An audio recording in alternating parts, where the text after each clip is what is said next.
Hello students. तो आइए आज स्टार्ट करते हैं आपका न्यू चैप्टर मैथमेटिकल रीजनिंग। और रीजनिंग से तो आप ऑलरेडी इंट्रोड्यूस हो चुके हैं। आपको पहले भी हमने चैप्टर में कराया था। जो मैथमेटिकल रीजनिंग है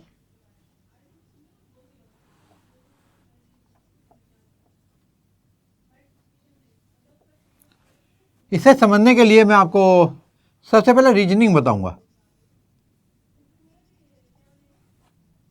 ये दो टाइप की होती है। एक होती है इंडक्टिव रीजनिंग और एक होती है डिडक्टिव।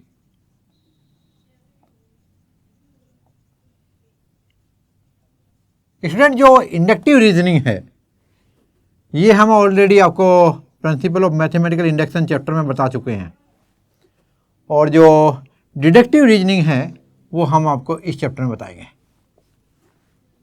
तो यहाँ पर हम डिडक्टिव रीजनिंग पढ़ेंगे। इसे समझने के लिए आपको सबसे इंपॉर्टेंट टर्म जिसकी जरूरत पड़ेगी वो है आपका मैथमेटिकल स्टेटमेंट। अब एक मैथमेटिकल स्टेटमेंट क्या होता है उसे समझने की कोशिश करें। एक मैथमेटिकल स्टेटमेंट वो सेंटेंस है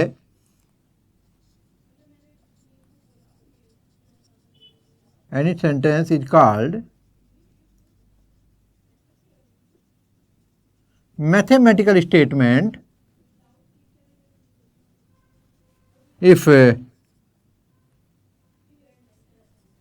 you can decide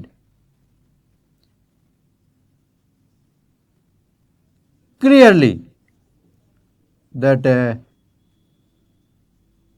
either it is true or false। Example देता हूं मैं आपको। सपोज तो मानो हमने यहां पर एग्जाम्पल लिया दैट 2 + 3 इज इक्वल टू 5। तो बताइए ये स्टेटमेंट है कि नहीं। अब आप देखेंगे ये ट्रू है। ट्रू है तो यानी कि आप डिसाइड कर सकते हैं ये ट्रू है या फॉल्स है। इसका मतलब ये स्टेटमेंट है। और देखिए 1 + 8 इज इक्वल टू 10। ये स्टेटमेंट है। ये स्टेटमेंट है क्योंकि आपको मालूम है ये फॉल्स है। तो जिसमें आप क्लियरली ट्रू और फॉल्स के बारे में डिसाइड कर सकते हैं कि आइदर ये ट्रू और फॉल्स, या तो वो ट्रू होना चाहिए या फिर फॉल्स होना चाहिए। तो वो स्टेटमेंट है। और देखिए कम हेयर, ये स्टेटमेंट है। ये ट्रू है कि फॉल्स इसे हम नहीं बता सकते। तो इसका मतलब ये स्टेटमेंट नहीं है। और देखिए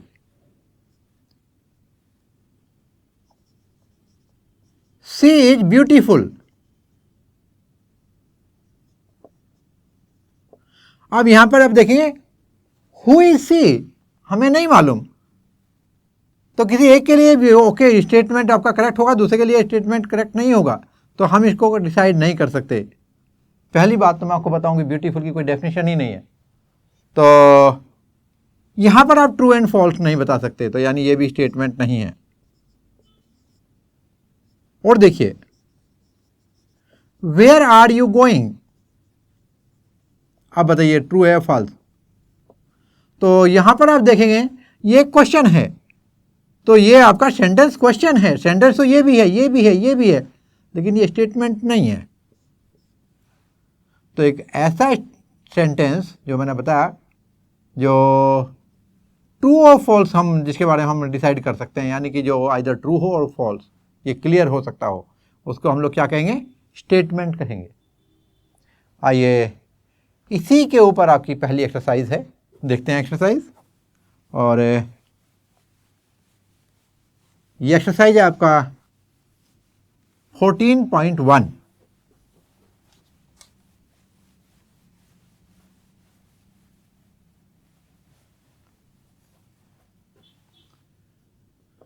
तो चलिए करते हैं एक्सरसाइज 14.1। और स्टूडेंट यहाँ पर आपको पहला क्वेश्चन देखने को मिलेगा। इंस्ट्रक्शन दी गई है, which of the following statement following sentence are statement, इनमें से कौन से सेंटेंसेस स्टेटमेंट हैं, give reason for your answer. Okay, मैं पहले स्टेटमेंट लिख देता हूँ, ठीक है, जो सेंटेंस उन्होंने दे रखे उनको लिख देता हूँ, फिर चेक करेंगे स्टेटमेंट है कि नहीं। पहला, there are 35 days in a month. ठीक है, मैं बाद में बताऊंगा, पहले मैं लिख रहा हूं सभी, और मेरे ख्याल से आपके आंसर साथ साथ आते जा रहे होंगे। नेक्स्ट है मैथमेटिक्स इज ए डिफिकल्ट। तीसरा देखिए, the sum of 3 and 7 is greater than 10।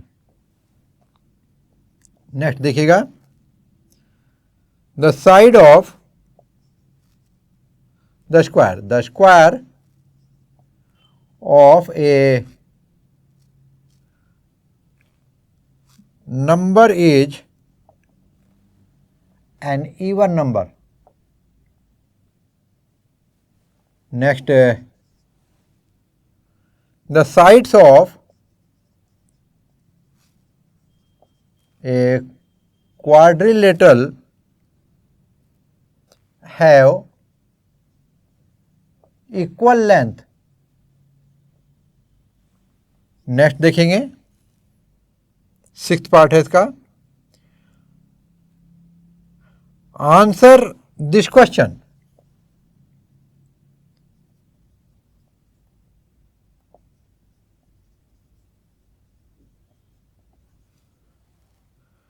और 7 देखिएगा, इन्होंने रोमन में लिखा है, मैं डायरेक्ट लिख रहा हूं।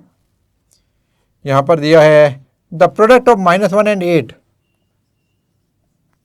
The product of -1 and 8 is 8। 8 देखेंगे, the sum of interior angles of a triangle is 180। The sum of interior angles of a triangle is 180 degree। 9th दिया है, today is a windy day।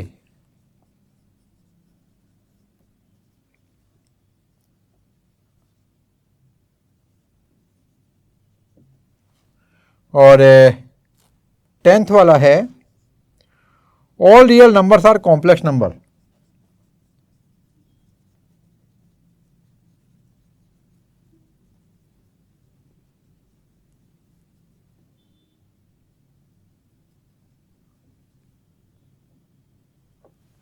तो ये था आपका क्वेश्चन नंबर 1।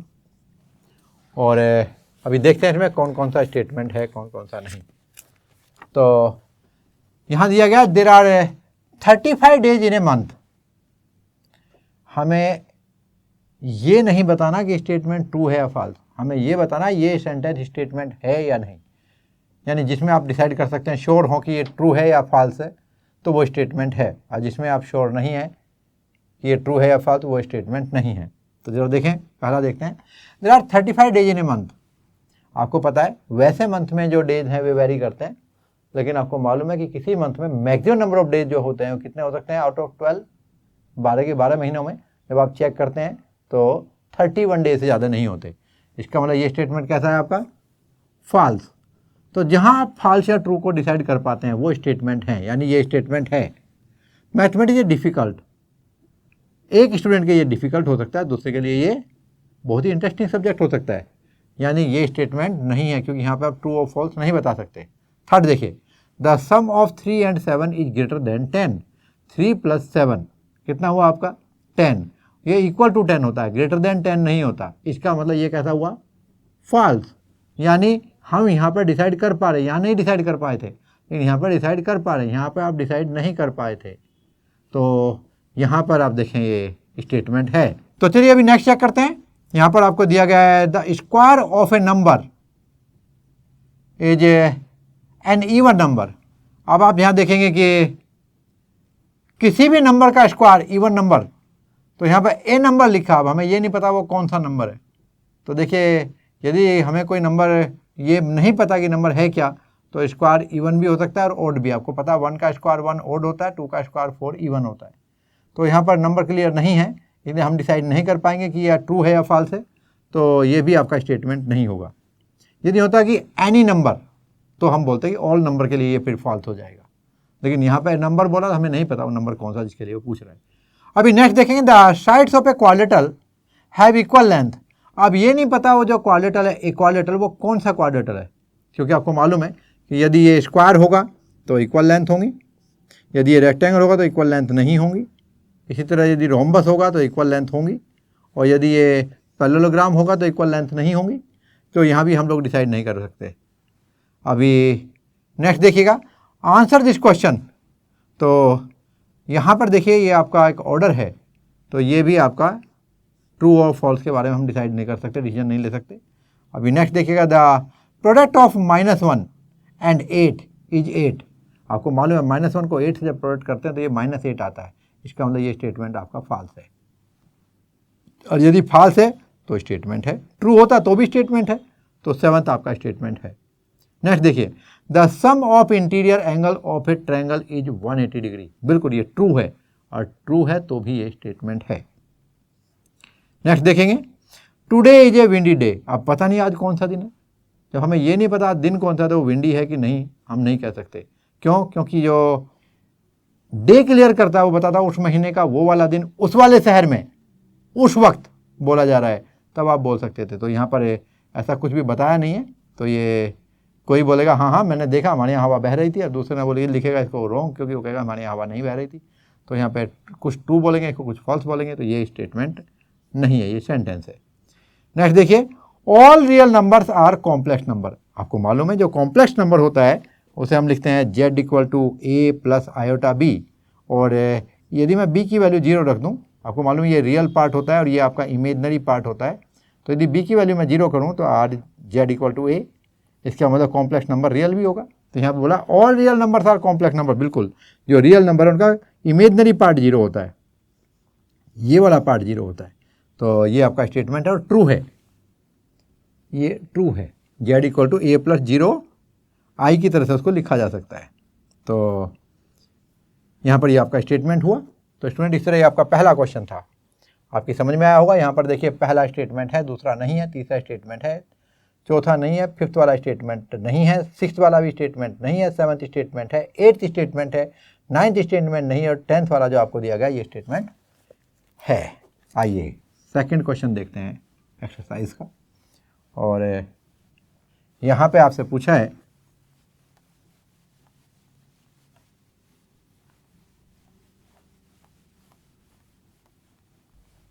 तो अभी देखते हैं क्वेश्चन नंबर 2। और जैसा कि यहाँ पर दिया, give 3 examples of sentences which are not statement, give reasons for your answer. Okay, हमें 3 एग्जाम्पल देने हैं जो सेंटेंस है बट स्टेटमेंट नहीं है। तो देखिए ये आपका क्वेश्चन नंबर 2 है, इसमें पहला, दूसरा और तीसरा, हम 3 एग्जाम्पल दे रहे हैं आपको। पहला,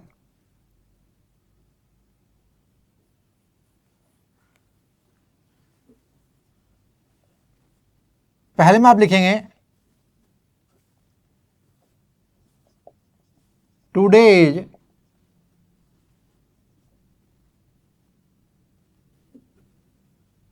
ए cold day. Today is a cold day.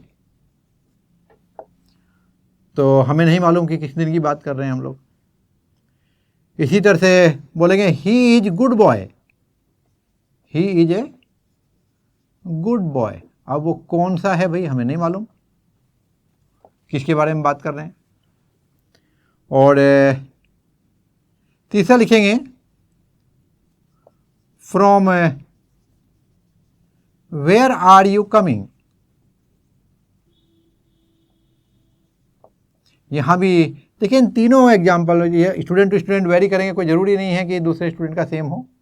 हमारे पास 100 सब एग्जाम्पल हो सकते हैं, तो कोई भी 3 चूज करके आप लिख देंगे। तो यहाँ पर किसी भी सेंटेंस में आप ट्रू और फॉल्स क्लियर नहीं कर पाएंगे। Today is a cold day, आप कहाँ की बात कर रहे हैं, किस दिन की बात कर रहे हैं। फिर दिया हमने he is a good boy, कौन है जिसके बारे में हमें गुड बॉय बताना है, वो गुड है कि नहीं है। गुड बैड के बारे में जब बताएंगे हमें किसका पता लगे।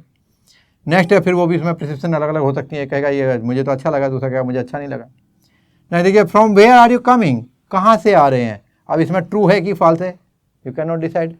सो इस तरह से आप देखेंगे कि ये सभी सेंटेंसेस हैं बट नॉट स्टेटमेंट्स। तो ये था सेकंड क्वेश्चन, और इस तरह आपका एक्सरसाइज 14.1 में सिर्फ 2 ही क्वेश्चन थे, आपकी समझ में आए होंगे अच्छे से। अभी हम नेक्स्ट एक्सरसाइज देखेंगे। Take care.